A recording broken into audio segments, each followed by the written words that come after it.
One.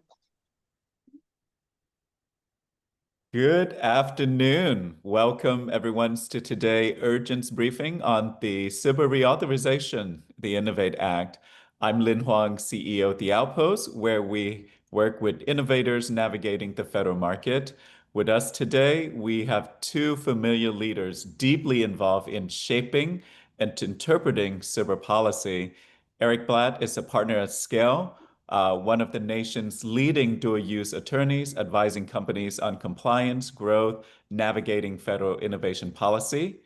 Warren Katz is chairman of the Alliance for Commercial Technology in Government, representing over 70 members advocating on reforms to strengthen SBIRs as America's seeds fund. Thank you, gentlemen, for joining us again today on our third webinar on SBIR reauthorization. So let's dive right in. I know that the community is super excited about the prospect of SBIR reauthorization getting done, but there's still so much context here on what's happening on the Hill, the reconciliation process. Before we dive into some of the finer points, if I can ask Warren to give us some historical perspective, where we've been, where we're going, and what's happening, especially on with the latest version from the House. So with that, I'll pass it over to you, Warren. Thanks a lot, Lynn. Appreciate being here. Glad to be able to talk about this extraordinarily important topic. So those of you who have not been keeping up, the SBIR program was reauthorized in 2022 for a 3-year period.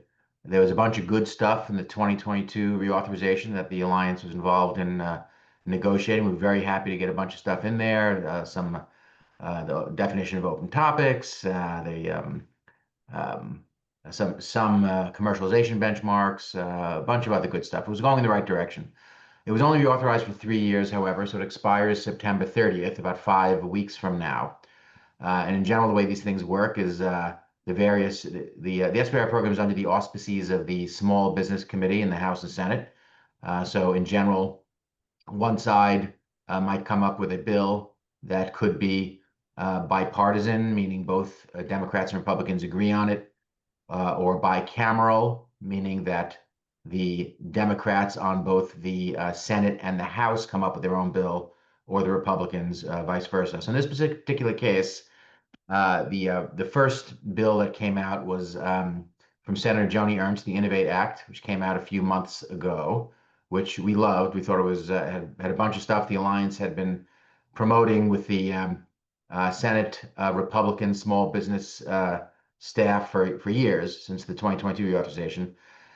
And the next bill that came out was a Democratic bicameral bill, which came out of the Senate and House Democratic Small Business Committees. It's Senator Markey and Representative Velasquez.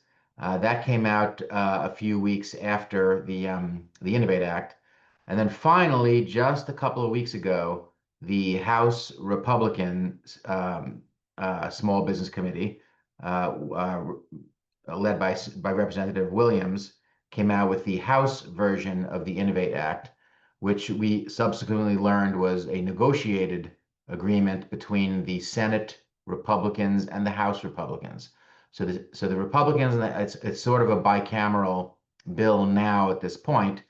So here we are, the smoke is cleared. The INNOVATE Act from the Republicans, both House and Senate, appears as the House bill, House INNOVATE Act, and the Democrats have their SBIR Reauthorization Act. So between now and September 30th, these two sides have to get together and negotiate what pieces of each wind up staying in, what stay out, and people like us, like the Alliance, are throwing in little suggestions here and there of what to keep and what not to keep and what to fix. So we're happy to go through either side, both sides, talk about the pieces we like, talk about the pieces we don't like, or we just need a little fixing, and what we'd like to see when the smoke clears. Thank you, Warren, for that exciting overview, the history, the historical context there. Do you want to kind of run through, Warren, on the latest version from the House side of the INNOVATE Act? What are some of the provisions that you are most excited about, that the Alliance has been supportive of, if we could call those out? Absolutely. So there's a bunch of things in there that we absolutely love, and we've been working with the We worked with the Senate side for 3 years to get to the Senate side, and were preserved in the House side. Very top of the list, the Strategic Breakthrough Funding, which is essentially a formalized version of the Air Force's STRATFI program. This provides $30 million. It's considered a phase two plus, so that it could remain under the SBIR program, but it is a $30 million contribution, up to 30 million from the SBIR budget, to be matched against external funding, which can either be end user customer money from a program of record, or it can be investor money, or some combination of the two. So this provides a little more flexibility than the Air Force STRATFI program, which is great, but it has the exact same effect, which is essentially eliminating the valley of death for a company that has a great phase two and an end user customer somewhere on the operational side, and SBIR program will award the contract. It's got a 90-day shot clock, which is fabulous, because once the company puts in the proposal, it has to be awarded in 90 days. So it really goes a very, very long way to eliminating the value of death, which has been the alliance's number one priority since the beginning of our existence. Other things that we really, really like about the House bill, which also came from the Senate bill, is the firm fixed price as a default for all SBIRs. One of the biggest barriers for a commercial company to engage with SBIR is that they don't ever want to become a cost compliant defense contractor with timesheets and G&A rates and overhead rates. They don't sell their time by the hour. And this barrier has rebuffed or rejected commercial product companies that just say, I'm not doing that. I'm not ever doing that. I'm not doing that. So now all of a sudden, the SBIR program by default must be firm fixed price, which aligns quite well with a commercial business model. They'll do it milestone based, milestone deliverable firm fixed price chunks, add money from other sources, whatever. But now all of a sudden, commercial product companies can feel comfortable working on SBIRs. Open topics, while we got that in 2022, what happened was it was sabotaged immediately by agencies and programs who didn't want to obey it.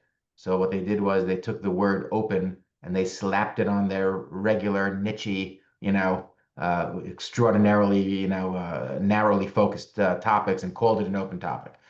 And we caught them pretty quickly. This behavior was caught pretty quickly, but we could not resolve it until now. So now open topics has a very crisp, clear definition in the law, and it's going to be harder and harder for anybody to evade it going forward. So we're delighted about these few things that we put in the we negotiated with the Senate side and got in the original INNOVATE Act. Things that we didn't think of that came out that we're also very delighted with. The 1A program is a fabulous idea. We didn't come up with it, but it's a new type of phase one that is exclusively reserved for companies that have never won an SBIR before. Now and it's also, the Senate came out with a version that required a 2-page proposal. The House bumped it up a little bit to a 5-page proposal. But a 5-page proposal of 40,000 bucks for a company who's never won an SBIR before, with that pot of money exclusively reserved for companies that have never bid or won an SBIR before, is a brilliant idea. It opens the aperture for brand spanking new companies. They can feel comfortable that they're not being gamed, that the process is not rigged against them, and you can only do one in your lifetime. Then you can move on to a phase two from there. But I thought it was a brilliant idea. We thought it was quite good. And then the last thing I'll mention, the shot clock, the 90-day shot clock for the strategic breakthrough and the 1A program. We've been promoting shot clocks for quite a while, so companies can wait months and months and months for their award notification. It just applies to the strategic breakthrough award and the 1A, but maybe in a next reauthorization, it'll apply more broadly across the whole program. And then, of course, there's the whole SBIR curtailing of their behavior.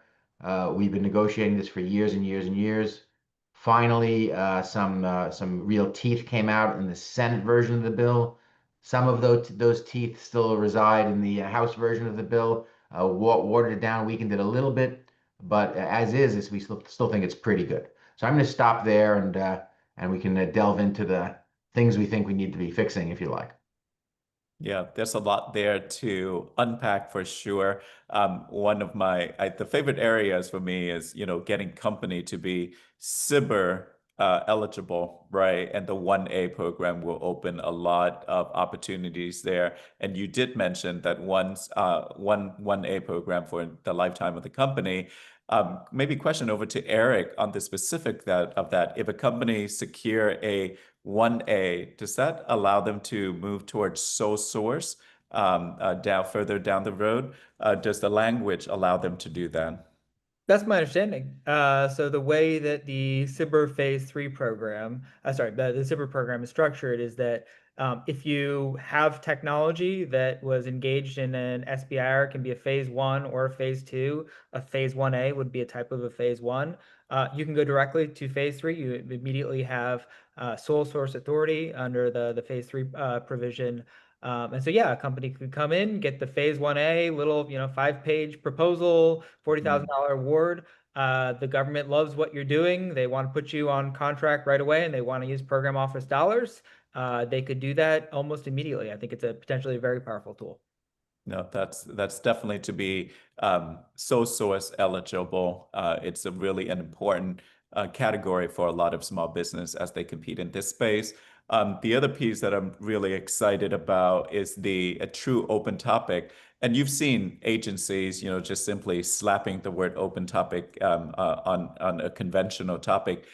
How does the bill actually prevent that from happening in the future? What are the mechanisms to make sure that some of the components are truly honoring that intention is blue sky or open topic?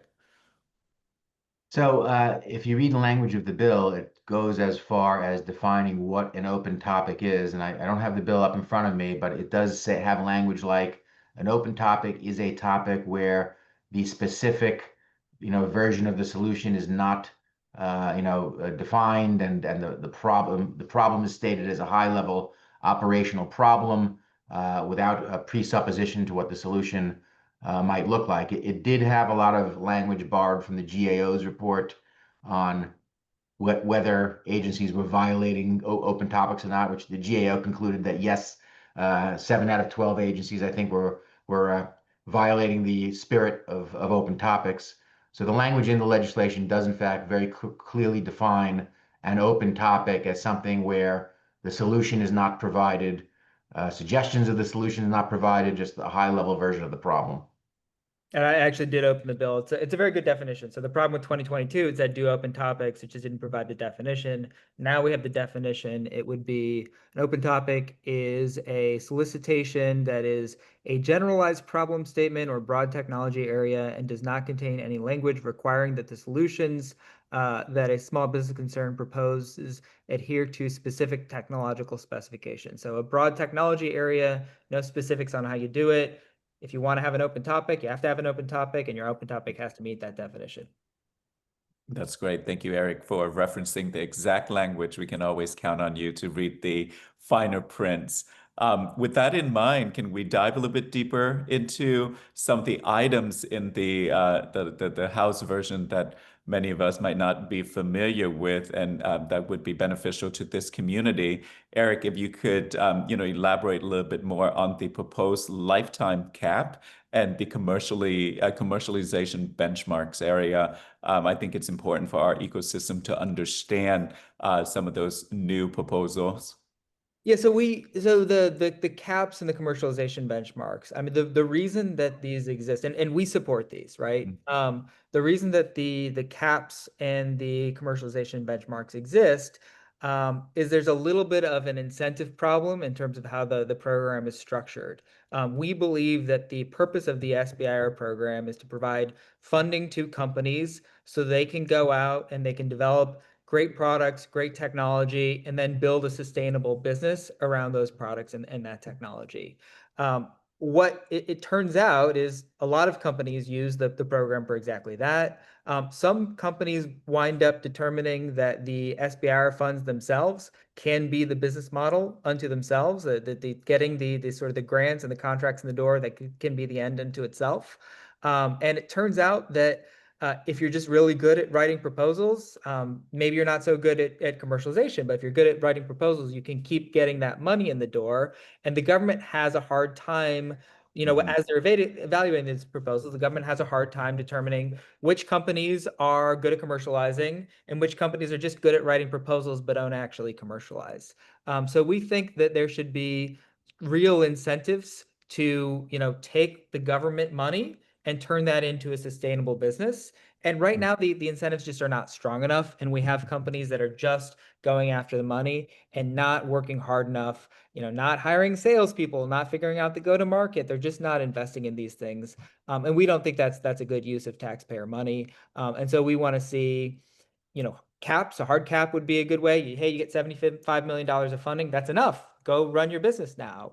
And if we don't wind up with a hard cap, then you've got, a certain amount of funding. You've got 50 million, $75 million of funding. We just want to see revenue on your books coming from other sources because you've had enough seed funding. We want to see money coming in the door from other sources. So we do think that these are very important requirements just to make sure, number one, make sure that the taxpayer funds are spent correctly. Number two, make sure the incentives in the program are correct so the companies understand I can't just sit here forever. I need to go turn this into real businesses. And then number three, the current status quo is less than 1% of companies who have been in the program for a long time are collecting about 20% of the funding. And that's crowding out new entrants that might be more effective in commercializing. So by putting real commercialization benchmarks in there, number one, you incentivize those companies to go create sustainable businesses. And then number two, if they don't, you free up some of that funding for companies that will. No, super helpful. Thank you for going into that finer details and diving a little bit deeper. And I think this, might be relevant for some companies, which is the risks of company face under the new foreign risk rules in the Title IV. Eric, could you elaborate a little bit more on that rule? Yeah, so there's a number of provisions in terms of these foreign risk diligence and the consequences. And this is always a tricky subject to address. My experience, because I both work as the executive director with the Alliance, but I also am an attorney. I talk to companies throughout the ecosystem. I actually counsel them on these issues. It's very difficult for a company to sort of raise their hand and say, I have concerns about these risk flags, just because you don't want to sort of present yourself as being sympathetic or interested in doing business with certain countries around the world that the government might not be comfortable with. However, uh, there are, if you're currently, an AI startup in California, you have a SaaS tool, you're allowed to explore business around the globe, right? If your technology is not export restricted, you can go sell it in Europe, you can sell it in Asia, you can sell it in Africa, right? You're allowed to do business around the world. And when you start to get into, hey, you're currently a commercial business, but once you take an SBIR award, then we're going to apply strings attached, and your ability to commercialize your product in global markets is going to be restricted. Well, that becomes a little bit more concerning. So there's a couple provisions in the bill that we have concerns about and we have raised with our friends on the Hill. And those are, one of them is, so there were, in 2022, there was a new foreign risk process rolled out in the SBIR reauthorization. It was actually implemented in 2023, where now if you submit an SBIR proposal, you have a foreign risk diligence questionnaire that you fill out, and you have to, disclose certain types of relationships with overseas actors. Initially, our experience was that that process was a little bit muddled, but I think it's mostly leveled out, and it's more predictable now than it was a couple of years ago. Right now, the agencies actually take a different approach on this. So the DoD, if there is a risk flag, there often is an opportunity to sort of learn what the agency's concern was about and try to get it fixed. With some other agencies like the NIH, if they give you a foreign risk flag, they will just tell you that you've been flagged and they will not make the award to you. And it's likely, and there's no opportunity. You can ask them what the basis of the flag was. The NIH won't tell you. And if you try to challenge it, they'll just say no. So you've essentially been banned for life from working with the SBIR program in the NIH. We don't think that that's a proper way to do it. There's a lot of fantastic companies out there with excellent technology. These are patriotic companies. And honestly, the government will sometimes make mistakes, or they will, find things that are technically true, but you really don't reflect the context of the relationship. And our experience has been that when there is one of these risk flags, a lot of times there's a way to resolve it in a way that fully addresses the government's concern, and is also acceptable to the company. And right now, the INNOVATE Act would actually take the flexibility away. So right now, the government has discretion. There's no requirement for the government personnel to say, "Hey, there's this risk concern we have. Can we get it fixed?" But if the agency wants to have that discussion, it can. The INNOVATE Act would actually take that flexibility away, and prevent the government from reaching out to the companies and getting those things fixed. So that's part of it. Yeah, thank you, Eric, for elaborating on that. So, I mean, obviously, as Warren mentioned, lots of good stuff, and I know that we got many new people who just joined us on this call. We're at 130 the last time I checked. Again, just want to recap the really cool stuff that we're supportive in the INNOVATE Act: the Strategic Breakthrough Program, the requirements for awarding firm fixed price, truly open topic, the 1A program.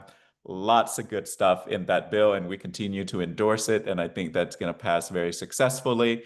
There are a few areas that we continue to have discussion on, right? Especially on the exclusion of cyber warfare tech, the clawback, and also the $75 million cap. All of these areas, we continue to have conversations with members of Congress and the Hill to make sure that they are that the right version is going to be in the final bill for passage. Warren, anything else that you wanted to highlight that you are seeing that additional areas that we can improve on? So you started to touch on the Section 203 ban on companies that do anything related to disinformation warfare. We kind of know where it came from. You don't want censorship against U.S. citizens. However, in an unintended consequence kind of way, that section essentially outlaws any companies doing cyber warfare type tools, AI tools that do deep fake detection, disinformation, misinformation tracking, processing of OSINT data. This is a huge area that our intelligence community funds to the tune of many billions of dollars a year, and they're vital warfighting tools for our cyber warriors here in the United States.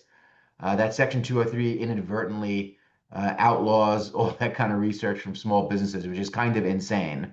The small businesses will be the number one source of the very best disinformation, deep fake detection, deep fake creation, software tools. And as a society, we kind of need those detection tools to be better than anybody else's in the world. And this spy versus spy, disinformation attacks versus the defending your country against this, we kind of need to have the best products here. So I understand where it came from, but a little more thought had to have been put into that before it was put down like that, because we're slicing our own throats by forbidding disinformation warfare AI tools from the SBIR program. So that's one that needs should be retracted and a little more thought placed in it.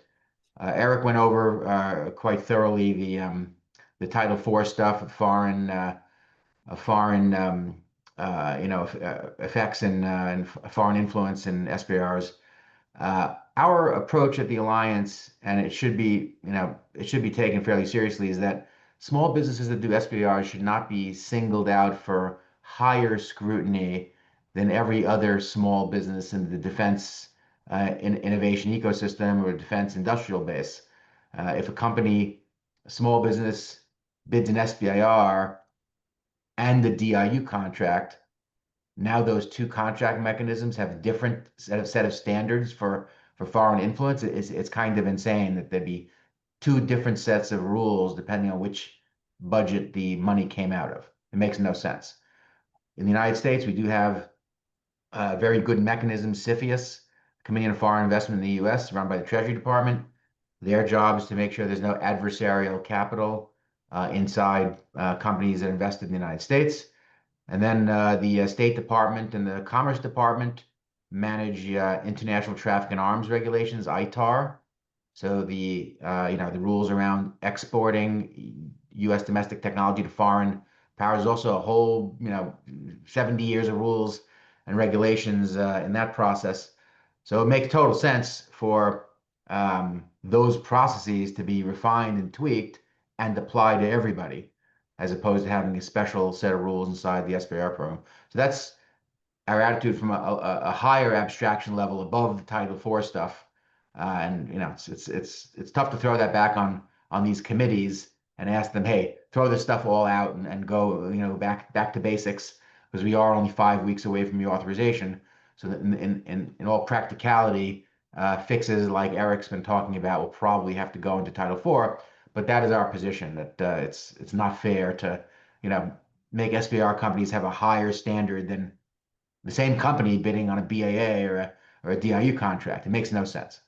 I'll stop there. See if Eric, you have any comments on that?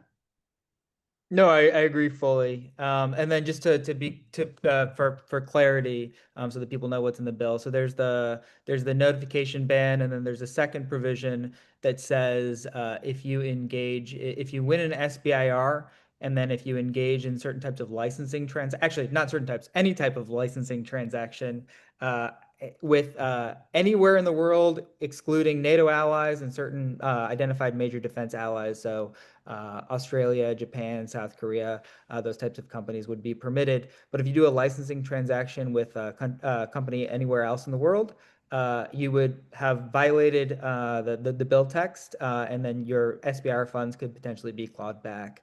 So our concern is you could have, an AI, cybersecurity, chip company, space technology, whatever it is, that can currently, it's currently, privately funded. It can currently sell around the world unless it's got, export controlled technology.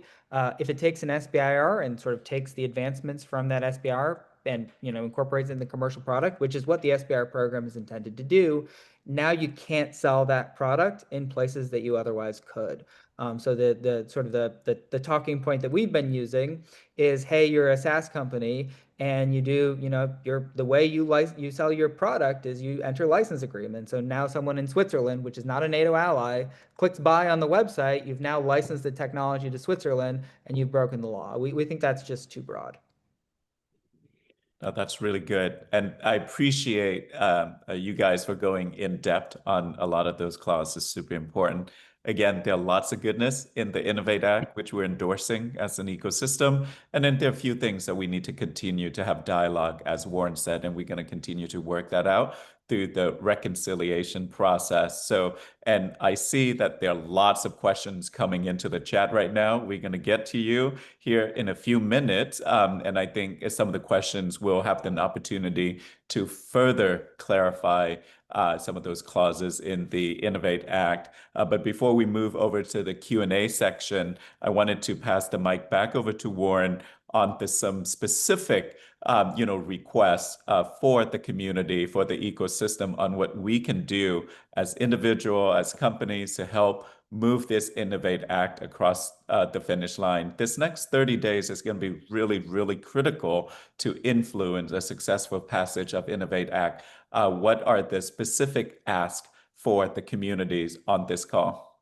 That's great. Thanks. But I'm going to do that. But I forgot one extremely important thing that I wanted to highlight from the Democratic bill, which we really, really liked, which we'd like to make it to the finish line.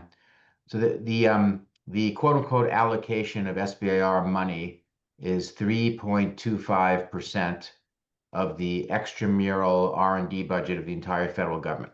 And what that means is that it's the money that the federal government contracts outside of the federal government.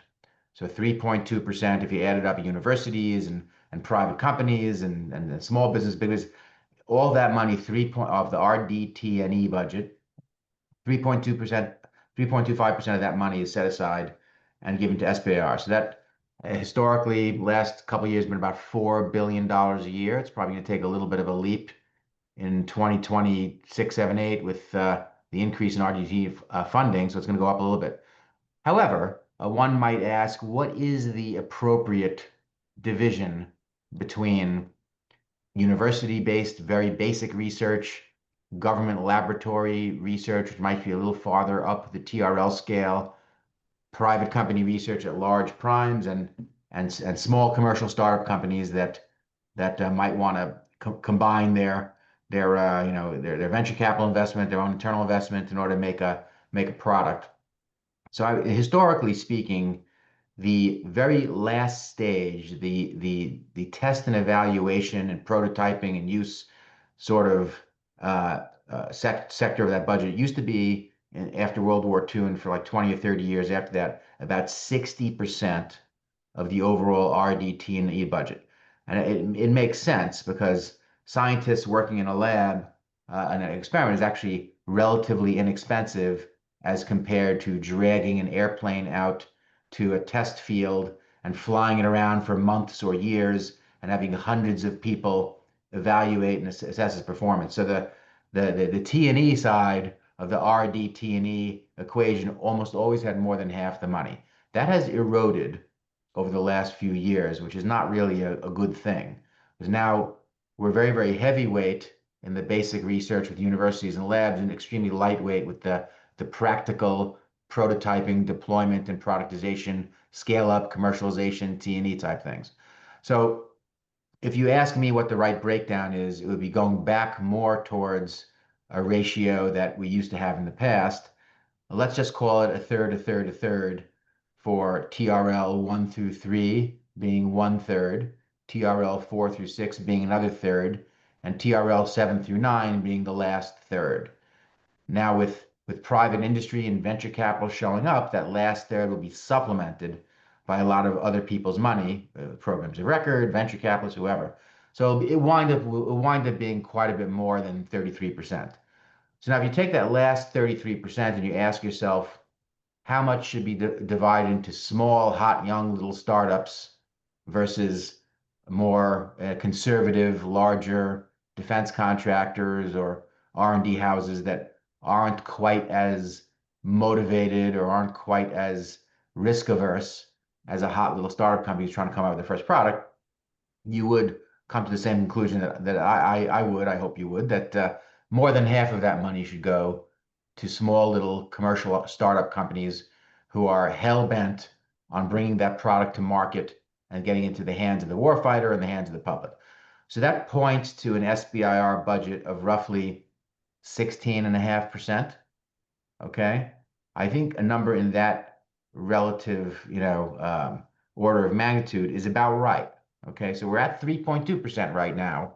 A better, more fair division would be 16.16 and change, 5 times what we currently have in the SBIR program. Now, in the Democratic bill, they've asked to increase the SBIR allocation to 7% slowly over a series of years. We're highly supportive of that. That will bring the SBIR budget up to what I think is roughly half what it should be ultimately, but it will be double or a little bit more than it currently is. This is a very valuable, important thing, and I hope that survives in the final bill. So now to get to the question that you asked me, sorry for derailing the whole thing.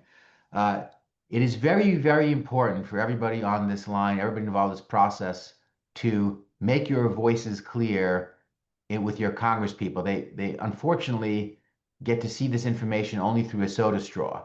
There are industry associations like us that show up at their doorstep. Occasionally, a company might call them.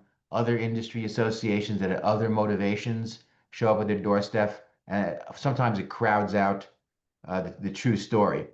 They do genuinely like to hear from companies in their districts more than anything, because you're employing people, you're creating jobs, you're bringing money into their district.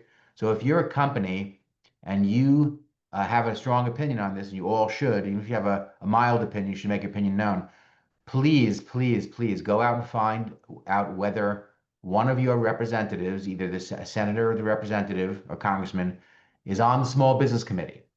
If you have a senator or a congressman on either Democrat or Republican Small Business Committee, I strongly urge you to make your opinion known on everything, whether it's the strategic breakthrough or the SBIR mill caps or this the foreign risk assessment. If you have a strong opinion on anything, it's very, very important. Your individual voice really, really matters more than you think. Okay, so please find out whether there's somebody on one of those committees, and make your voice heard. In addition, we, the Alliance, are going to craft a survey that we're going to send out to everybody who's listening today. We're going to compile all those results together. So we'll have, one big document that we can go to all of these small business committees and show them, here's what the community thinks of these separate questions and these separate, positions that we have, attributes of the INNOVATE Act that's there. Is if once you see this in the email, don't erase it, don't put it to spam. It's very, very important that you click on it. We'll keep the questions mercifully short, half a dozen questions, but please answer it, because this is the ammunition that we need, and it makes a difference. If you don't have this stuff, bad things will wind up staying in the bill, good things will wind up cutting out. We need this feedback. It is very valuable. Thank you for that, Warren, and we'll definitely reemphasize that here in a minute. But I wanted to turn the microphone over to many of our attendees today. I see John, Bobby, Ken, Jerry, Innocent, Adam, Ryan, and Tom posted questions in the Q&A, and I believe many of them are allowed to ask questions directly. So this is an important opportunity for the community to talk with Eric and Warren directly. So, I'm just going to go down the list here. I'll call on you, and please go ahead and state your name, the company that you're working with, and your question before we get to the anonymous attendees' questions. All right. So go over to John Abbey. John, do you want to go ahead and ask your question?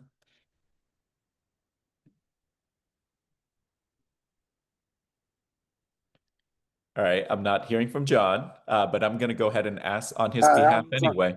Go ahead, John. I'm sorry, I was on mute. My question is, do these bills have any effect on the companies that received selectable, not funded phase twos? No, I don't believe they do. I think that's still the same status. And for folks who are not aware of what that means, the Air Force, the AFWERX program, will go through and score proposals. It'll draw a line. So if you're good enough, you'll be selectable, and then the top percentage of the selectable will actually be awarded contracts subject to certain additional sort of bars that they have to clear. So there's a category of companies that scored well enough to be deemed selectable, but they didn't score at the very top, so they weren't awarded contracts. That's sort of a frustrating status, because it sort of tells you you're good, but it doesn't actually do anything for you. A lot of companies have complained about that status. My personal take on that is, if they just rejected it outright, I don't know how much help that really gives you, which is the reality. It's just, unfortunately, people scored higher than that company on that particular solicitation. So it's sort of a frustrating name, but I don't know that it sort of affirmatively needs to be fixed. I'm not aware of anything in the bill that winds up changing how that works. So there was one little thing that in my vague recollection I saw written like 3 or 4 words. So selectable but unfunded was originally put in place to allow a company to take that proposal and be able to claim to other people in the government, look, the Air Force, evaluate proposal as selectable. You should honor that. And if you've got money and want to put it on this proposal, you can take that from the Air Force. You can steal the proposal and go fund it yourself. Now, it turns out that rule has been in place for 40 years. Okay? If you have an SBIR proposal that you legally submit to any part of the government, and it's legally submitted in the right time frame, and even if it's rejected, if you say, if the sponsor, the original recipient says you lose, you're rejected, that proposal can actually be picked up by anybody else in the government and funded. That has always been in place. So now with selectable and unfunded, the AFWERX intent was to slightly more formalize that and make it clearer to people who've been selected but unfunded that you can actually take this and shop it elsewhere, and the evaluation criteria should be eliminated because the AFWERX already evaluated it as selectable. And now, in the last couple, 3 years, I have heard of 1 or 2 cases where somebody has taken a selectable but unfunded proposal, took it elsewhere, and got it funded. Not many, I can certainly count them on one hand with not all my fingers, but it has happened. Now, in, I believe, a piece of the Senate's Innovate bill, there were 3 or 4 words I vaguely recall seeing, which kind of more formalized that ability for a company to take a selected but unfunded proposal and walk it over to somewhere else. So it's always been in law, it's always been in policy, but and one of the bills I vaguely recall somebody highlighting it to make it a little more abundantly clear that that can happen. It doesn't happen often, but it can. Well, I saw on some internet post from AFWorks or from somebody that it can qualify you for a TACFI. Is that true? I'm not sure, but I don't think it's in the Innovate Act bill. So I'd suggest we keep moving on sort of topics on the bill itself. And Yeah. I think that's actually not correct because you have to actually win a phase 2 and be executed on a phase 2 to be eligible for a TACFI. So I think the answer is probably no in that question. Okay, thanks, Warren. Thank you so much. Over to Jerry. Jerry, are you able to ask your question live? Yes, can you hear me? Yep, go for it, sir. Biomojo is our company. We're located in Research Triangle Park, North Carolina. So probably about 1.5 years ago, we started running into this situation where we've had some companies that we've competed against that started off in other countries, came here normally with 1 or 2 people in a tech incubator, competed against us. They won, we lost. So that's the genesis of my question. And, upon further examination, it looks like there was some investment there. Tech modules weren't discretized.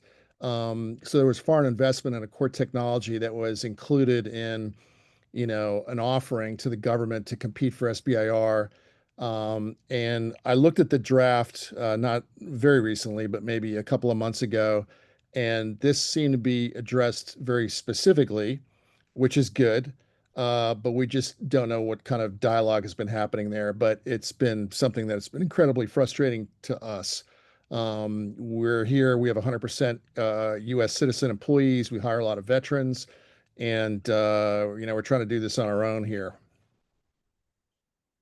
Fully understood. Fully understood. I would just say, I mean, there are ways for, US companies to license technology from allied nations. And I don't know the specifics of the situation, but there are cases where those types of things are permissible. Understood that there can be situations where there is material foreign influence in ways that should be sort of rejected by the system, identified and rejected, and identified as flags. I just think as we talk about how that should work, we just have to make sure that we're not throwing out the baby with the bathwater, and we don't draft this in a way that it's going to have negative impact for many companies, where you wind up getting flagged and you don't know why it's not correct and there's no way to challenge it. No, understood. For us, I guess the source of frustration was the pollution of the core IP stack, where press releases were issued about foreign entities investing in the stack. And so it kind of gets down to, either we're going to purify the foreign ownership or we're not. We're just going to blow it off. So, that's what we're trying to wrap our brains around.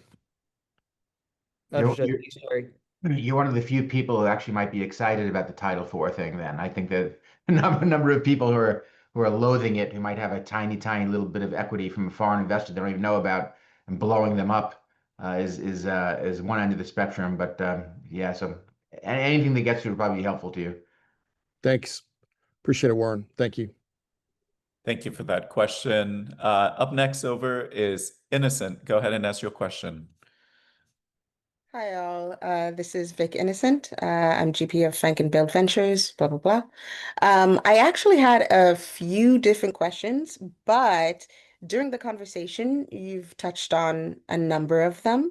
So in particular, I'll just give a shout out to like you addressing that at least in my opinion, it's reasonable for me or anyone else to be a little cautious about the cross-agency submissions, like the shopping around, because each agency's risk assessment, its mission, it's fit driven. So for phase one criteria, the selected but unfundable crew, basically your opinion was not only valid, but I thank you for saying that in particular.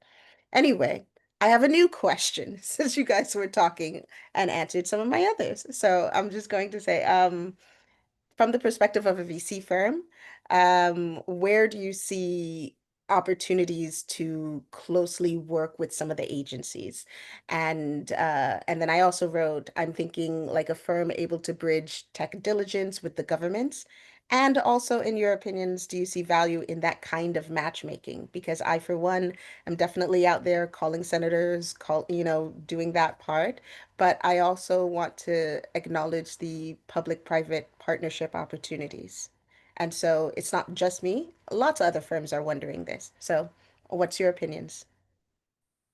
So, I mean, you touch on a lot of things which are unrelated to SBIR, which is good because they help the community in general. So you're no doubt familiar with the Office of Strategic Capital's SBI CCT program, which is a program where they pay the insurance premium on a loan from a bank to a venture fund to augment the size of a venture fund without having LPs that take their 80% of the profit back.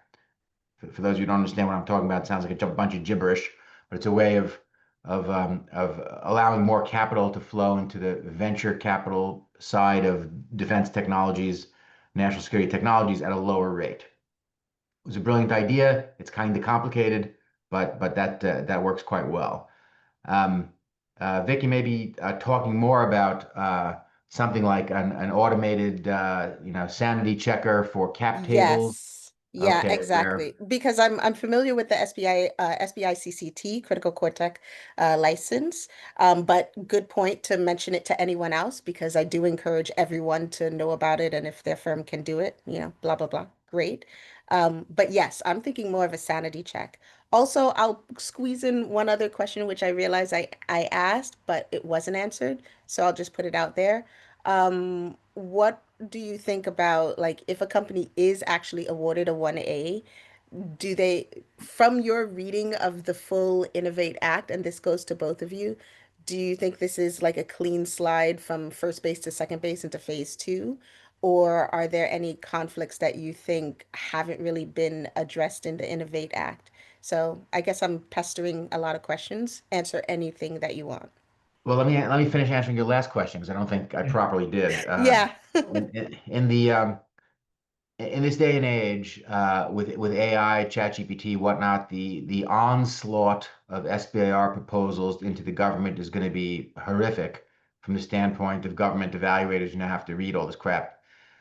So what's happening on the government side, of course, is the government is buying and paying for AI evaluation tools to be able to read these proposals, do a first pass on it, and start to rack and stack them. And several companies I have spoken to who are making those very AI tools. So there's going to be some set of companies that are making SBIR authoring tools to make it trivially easy for anybody to press a button and author 100 SBIR proposals. And the government side, there's going to be a tool that sucks in these 100 proposals, throws out 98 of them for some reason, and tells the evaluator, yeah, pay attention to these two. Okay, so this is going to be the dog eat dog AI versus AI world coming up. But you touch on a product that I have not heard anybody talk to me about yet, and unfortunately will be jerked around by the laws as they change, which is a cap table sanitization Yep. checking tool where Hmm. a company can, maybe it's a Crunchbase based thing or a Carta based thing. I think this would be an ideal option to have on Carta if they cared that much about this Yeah. ecosystem, is to press a button and do, Essentially a first pass. yeah, sanitization checking, and also some sort of accreditation stamp so that the government can, so they can provide to the government, yeah, this company is 100% US domestic funded, has no foreign capital. And boy, wouldn't that be an amazing helper for the evaluators on the government side to have this external third party commercialized stamp of approval. So Vic, if you want to go fund the company to do that, I think you might have a little bit of a market. But the problem with this is, of course, if the rules change, tomorrow, it gets cut out, this company, this little feature is going to get jerked around, on a daily basis. So I don't know if Yeah. it's really good business or not, but it was an interesting idea. Just I'll to just No, stop that's there. jump fair. in quickly, that those tools Mhm. actually do exist. The government is using them to diligence the companies right now, basically using open source intelligence to try to figure out sort of what those risk flags and the ownership issues are. And I believe some of them are also available. Usually the companies don't wind up hiring those vendors, but if there's a risk flag, sometimes the companies will go out, or if they're worried about something, the companies will go out and hire them. So it does exist. I just don't know what the pricing is. I'm going to jump around a little Fair. bit. I know that we have like 10 minutes left, so I wanted to get as many questions as possible, and I'm monitoring between G&A, the Q&A, the chat, and also the raising of the hands as well. So we're going to get super creative, short questions. That would greatly appreciate it. Next, over to Jeffrey for your question, and you're permitted to talk, Jeffrey. Go for it, sir. First, I want to say hello to Eric, Jeff Friedman. You know me a little bit. And I owe you a phone call, Eric, after all that. But on top of that, so I imagine that like Roger Williams and these guys are really for it on the Republican side, and I guess my question is this about really kicking the can, like trying to get it prioritized on their list of things to do? And what exactly would you like us to say to the politicians? Yeah. So we in the last week, Warren and I spoke with all four corners. So the Republican and Democratic leads on the Senate side, and the same for the House. Our message to all four, and what they told all four of us told us, is everyone wants to get the program reauthorized. We've got 5 weeks to go. The number one priority is getting the program reauthorized. We don't want to see a lapse. Once you get beyond that, there's a lot of alignment between all the parties. For whatever reason, I know the reason. The biggest point of disagreement between the Republicans and the Democrats is what to do with the 20% of the funding that goes to multiple award winners that often have poor commercialization records. We have a view on that. We think you should be required to commercialize. Our view is that you should have at least, once you've reached a certain level of funding, at least half your funding should be coming from non-SBIR. Maybe give them everyone a couple of years to get in compliance, but there has to be strong incentives to commercialize. And then, there's some deltas on some of the foreign risk stuff that, the Republicans have been pushing very hard on sort of the firm fixed price and the strategic breakthrough and the other items that are good for sort of product-oriented high-growth startups. In terms of sort of if you're going to call in and speak to your senator or your member of Congress, I would say number one, please reauthorize the program. Number two, from the Alliance perspective, we support the INNOVATE Act. There's obviously a couple provisions in there that we're hoping to get improvement on, but we support the INNOVATE Act. We think all the things in there that are helpful to sort of the tech ecosystem are going to spur more investment, more growth.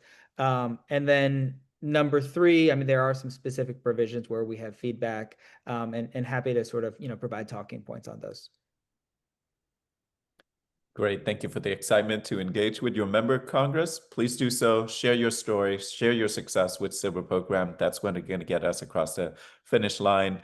Up next, over to Adam Sweet.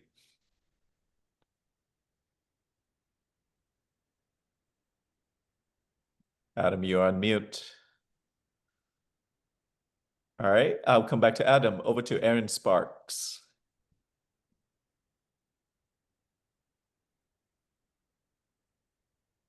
I'm not hearing from Aaron. Going to keep going to Catherine Polsky. Yeah, can you hear me? Yes, I can hear you now. Yeah, I was just wondering if there had been a reduction in awards. I think a lot of us have felt the impact of the DOGE cuts and the budget cuts. Have there been an impact in SBIR awards? So I don't know for sure. I know that there was a slowdown. I think there was a pretty profound slowdown, at least at the National Science Foundation. I also have some experiencing a pretty significant slowdown at the NIH. The DoD, I think there was an initial slowdown, but companies have continued getting awards more or less on the time frame that I'd experienced before. Lynn, actually, you might have more expertise on that than I would. But I think broadly the answer is yes, but I think it's more pronounced at the granting agencies than at the DoD. Lynn, I would welcome your thoughts on that. What I've seen is just overall hesitancy and slowness in executing a lot of the paperwork, right? Uh, the the speed to making decisions on the submissions has dragged out a little bit longer. And then once company is selected for funding and getting on contract, that has been taken longer as well. So that's what we've seen in the ecosystem so far. Yeah, from my perspective, the SBIR budget has not been reduced. The RDT&E budget has not been reduced. The 3.2% has not been reduced. But what I have heard multiple times is that the staffing levels at AFWorks and the Space Development Agency and all that has been decimated by perhaps DOGE or early retirements or whatever. So the pile of unawarded contracts on the poor dude's head who's sitting there, the last guy standing when his four other contracting officers have quit or taken early retirement, and the one guy is now trying to award 5 times as many contracts. It's just creating this backlog of administrative they can't keep up with. And that is slowing things, delaying things, but the cash is there, the money is there. And by the way, this is actually one of the reasons why everybody I spoke to on the DoD side really likes the whole StratFi concept, because they're able to dispatch 30 million bucks in one fell swoop on one contract. It saves them so much work as compared to 15 little phase 2 contracts. So it may be an unintended consequence, but they kind of really like these bigger contracts and these winners because it does in fact save them a lot of work. Thank you. Excellent. Excellent question. Ryan, is your microphone working? All right. I'll come back to Ryan. Tom, over to you. Hey everyone, thanks so much for putting this on. Very, very informative. The question that I had that I wanted to just throw to the panel is there's obviously a lot of great talk around the provisions of the bill that you guys really like and the provisions that maybe you don't like as much. What would you say is the number one thing that's just not included in either bill that you think would most bolster the program? Tom, we put together a list of our top policy priorities for SBIR reauthorization. I think the date was October 3rd, 2024. And we had our wish list and we took it through. And I think the most important items on our wish list were incorporated in the INNOVATE Act. That's one of the reasons we were so thrilled with it. I could go back and I could look at that list and see what like the most important thing that didn't make the cut. But honestly, the most important things that we were recommending were captured there. I'll concur with that. The Senate Small Business Committee did a great job, taking most of our stuff. The one thing that I recall off the top of my head that didn't make it, which I would have liked to have made it, and there's still a lot of talk around it, but it's not in the law, is creating an open purchase order contract type portal for all phase 2 winners. So in other words, when a phase 2 company wins their phase 2, finishes the prototype, commercializes their product and offers it for sale, if there were a catalog type, GSA schedule portal where every phase 2 SBIR winner automatically has an open phase 3 purchase order. So anybody in the DoD can MIPR money and buy the thing without starting any contract mechanism. That would have been a huge, opening the floodgates for all these phase 2 awardees that are otherwise struggling to figure out how to get a phase 3 awarded, have contracting orders deny the existence of a phase 3, deny that it's a sole source ability. It's all these, it's usually just this administrivia blocking a phase 3. So if that all went away due to automatic award of an open purchase order for companies that legitimately make it to the finish line and actually have a commercial offering for sale, that was the one thing that didn't make it. I have one more minute and then we'll close out this session. But there was a question here from an anonymous attendees that I wanted to bring it up. Any potential influence from the White House to get this across the finish line, especially with OMB? Because we've been talking a lot about the legislative branch, any potential influence, or to make sure that this is on the rail from the executive branch. I haven't heard anything from the White House. I don't know. I suspect this is sort of below what they're prioritizing. Warren and I did speak. Actually, a number of organizations have spoken with the Small Business Administration leadership. SBA is engaged and interested. They understand the issues, and they're trying to make the bill the best they can, the best that it can be. Yeah, I'll concur. I think it's just small potatoes. It's below their attention budget. Got it. All right, that we are at the end of our session. Two specific requests for the entire ecosystem. One is to get involved. That's mean picking up the phone, calling your member of Congress, tell them to pass the INNOVATE Act. That's request number one. And request number two is the survey. After this call, you will get a survey, to endorse the INNOVATE Act. Please fill it out, and also encourage everyone in your ecosystem to sign on to that survey. Those are the two immediate things that you can do to make sure that to voice your opinion. It really matters. With your help, we can get this across the finish line. So the next 30 days are really important. The INNOVATE Act can either strengthen the SBIR program for decades to come or risk losing the momentum. So we encourage every founder, innovator, and investor here to engage, share your story, and make sure that Congress hear your voice and all of the good work that you're doing. I want to take a moment to thank Eric and Warren for being part of this discussion. This is our third time, and continue to engage with our ecosystem. And to all of you for joining us today and all of your good work in advancing dual-use technology in the federal government and the DoD. Thank you so much for staying involved as part of this conversation. We'll continue to work hard in the background to make sure that SBIR is reauthorized by September 30th, and the president signed it, and we continue to have the program next year. With that, thank you for your participation. Look forward to our discussion next time. Bye.